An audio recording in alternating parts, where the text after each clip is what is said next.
Di tahun 2026, peta pelayaran dunia memperlihatkan perubahan yang tidak biasa. Jalur kapal-kapal kontainer terbesar di dunia yang selama puluhan tahun selalu berhenti di satu titik kecil di Asia Tenggara mulai bergeser. Titik itu bernama Singapura. Namun kini, semakin banyak kapal raksasa justru melewatinya dan langsung menuju pelabuhan-pelabuhan di Vietnam sebelum berlayar ke Amerika dan Eropa. Tidak ada perang, tidak ada bencana alam, dan tidak ada konflik politik besar yang memaksa perubahan ini. Yang terjadi hanyalah satu hal sederhana namun menentukan. Logika bisnis bekerja tanpa ampun. Dalam industri pelayaran, perubahan rute bukan keputusan ringan. Setiap jalur laut dihitung dengan sangat rinci, mulai dari biaya bahan bakar, waktu tempuh, kepastian bongkar muat, hingga risiko keterlambatan. Kapal yang membawa puluhan ribu kontainer tidak akan mengubah arah hanya karena tren sesaat. Maka ketika semakin banyak kapal besar memilih Vietnam sebagai tujuan langsung, itu berarti ada sesuatu yang jauh lebih efisien di sana dibanding sebelumnya. Untuk memahami besarnya pergeseran ini, kita perlu melihat kembali peran Singapura di masa lalu. Selama beberapa dekade, Singapura adalah pusat gravitasi perdagangan Asia Tenggara. Barang dari berbagai negara di kawasan dikumpulkan di sana sebelum dikirim ke Eropa dan Amerika. Singapura bukan hanya pelabuhan, tetapi simpul utama jaringan logistik regional. Sistem ini membuat pengiriman menjadi terpusat dan terorganisasi. Kapal besar cukup datang ke satu tempat, sementara kapal-kapal kecil mengalirkan muatan dari negara sekitar. Namun kesuksesan besar selalu membawa masalahnya sendiri. Ketika volume terus meningkat, kapasitas mulai tertekan. Dermaga semakin padat, jadwal bongkar muat makin rapat, dan waktu tunggu semakin panjang. Pada saat yang sama, biaya hidup di Singapura naik drastis, mendorong kenaikan upah dan biaya operasional. Lahan semakin sempit dan semakin mahal. Pelabuhan yang dulu menjadi simbol efisiensi perlahan berubah menjadi fasilitas yang mahal dan sulit diperluas. Dalam dunia pelayaran, waktu adalah uang dalam arti paling harfiah. Kapal yang tertahan satu hari berarti bahan bakar tetap terbakar, kru tetap digaji, dan jadwal pengiriman terganggu. Ketika biaya sandar dan waktu tunggu semakin tinggi, operator kapal mulai mempertanyakan apakah mereka masih perlu singgah di pelabuhan yang sama. Reputasi dan sejarah tidak lagi cukup jika tidak sejalan dengan efisiensi. Di saat itulah, Vietnam muncul sebagai alternatif nyata.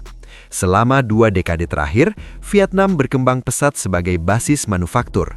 Pabrik elektronik, tekstil, perakitan teknologi, dan berbagai industri lainnya tumbuh di kawasan pesisir.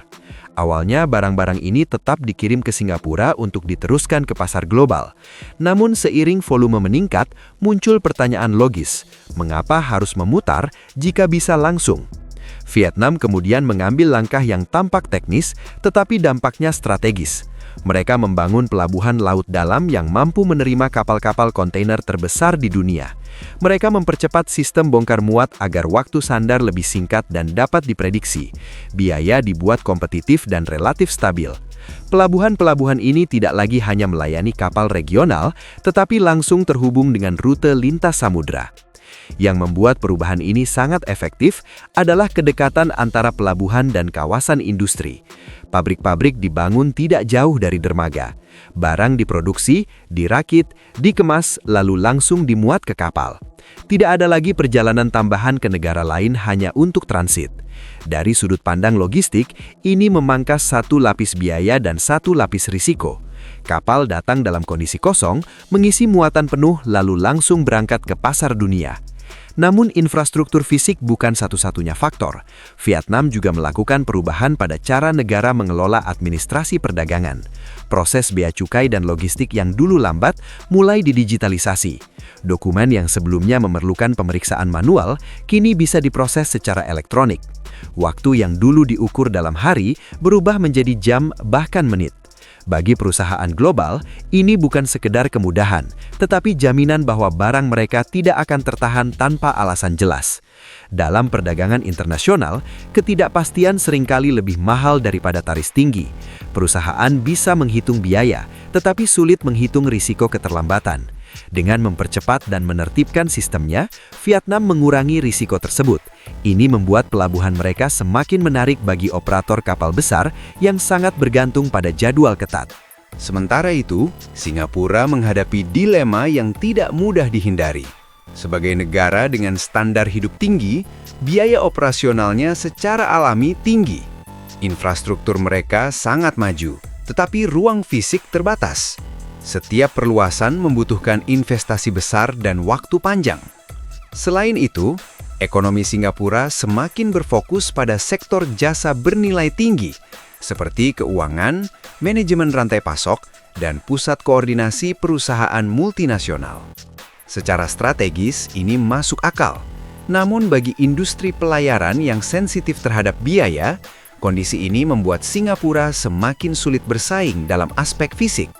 Maka terjadilah pemisahan peran secara perlahan.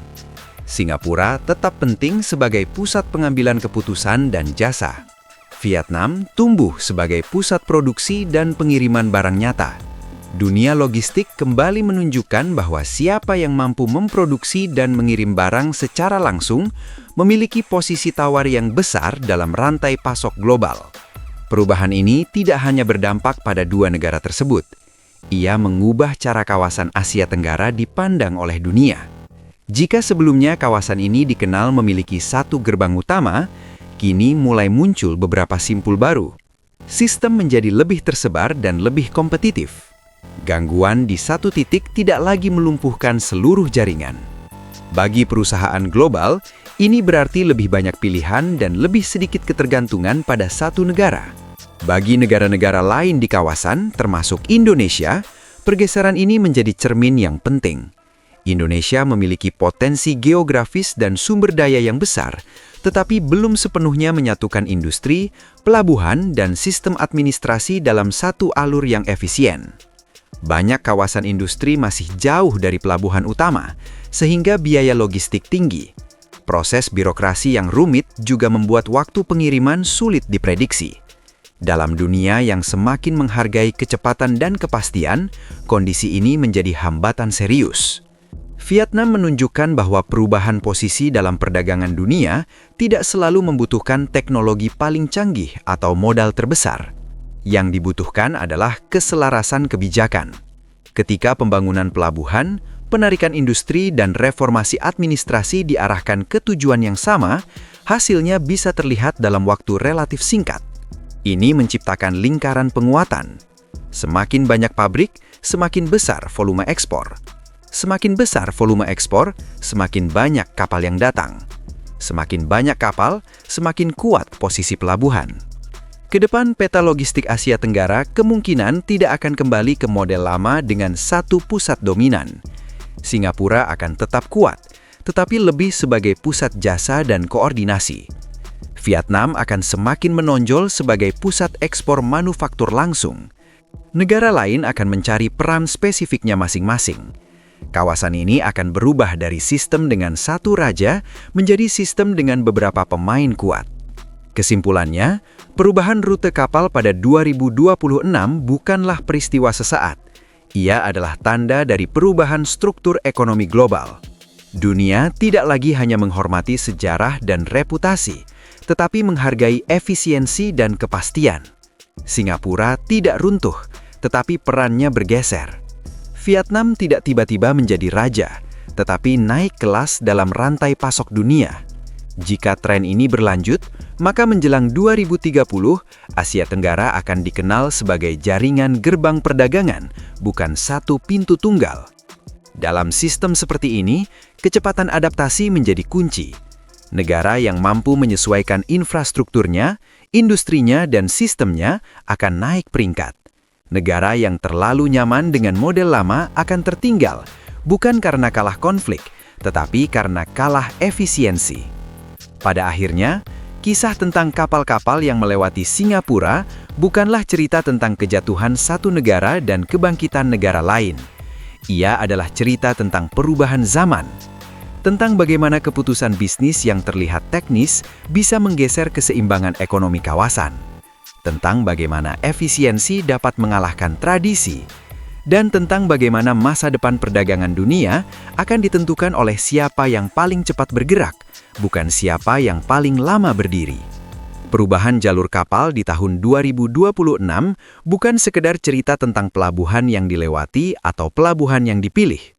Ini adalah cermin dari bagaimana dunia bekerja hari ini. Bukan lagi siapa yang paling terkenal, tetapi siapa yang paling efisien. Bukan siapa yang paling mapan, tetapi siapa yang paling cepat beradaptasi. Singapura tetap menjadi pemain penting. Vietnam sedang naik kelas, dan negara-negara lain kini berdiri di persimpangan yang sama, berubah atau tertinggal. Dalam ekonomi global, tidak ada posisi yang abadi. Keunggulan hari ini bisa menjadi beban esok hari jika tidak disesuaikan dengan zaman. Dan yang sedang kita lihat sekarang di Asia Tenggara bukanlah akhir dari satu era, melainkan awal dari babak baru. Babak di mana kekuatan logistik tidak lagi dimiliki satu negara, tetapi diperebutkan oleh banyak pemain yang bergerak lebih gesit. Pertanyaannya sekarang bukan lagi apakah perubahan ini akan terjadi, karena perubahan itu sudah berlangsung. Pertanyaannya adalah siapa yang siap mengikutinya. Karena sejarah perdagangan tidak memilih yang paling besar, tidak memilih yang paling kaya, dan tidak memilih yang paling lama berdiri. Sejarah memilih mereka yang berani mengubah arah sebelum dipaksa oleh keadaan. Dan mungkin ketika kita melihat peta pelayaran dunia 10 tahun dari sekarang, kita akan mengingat tahun 2026 sebagai momen ketika pusat gravitasi itu mulai bergeser. Bukan dengan suara ledakan, bukan dengan konflik, tetapi dengan keputusan-keputusan bisnis yang sunyi, namun dampaknya menggeser arah ekonomi kawasan.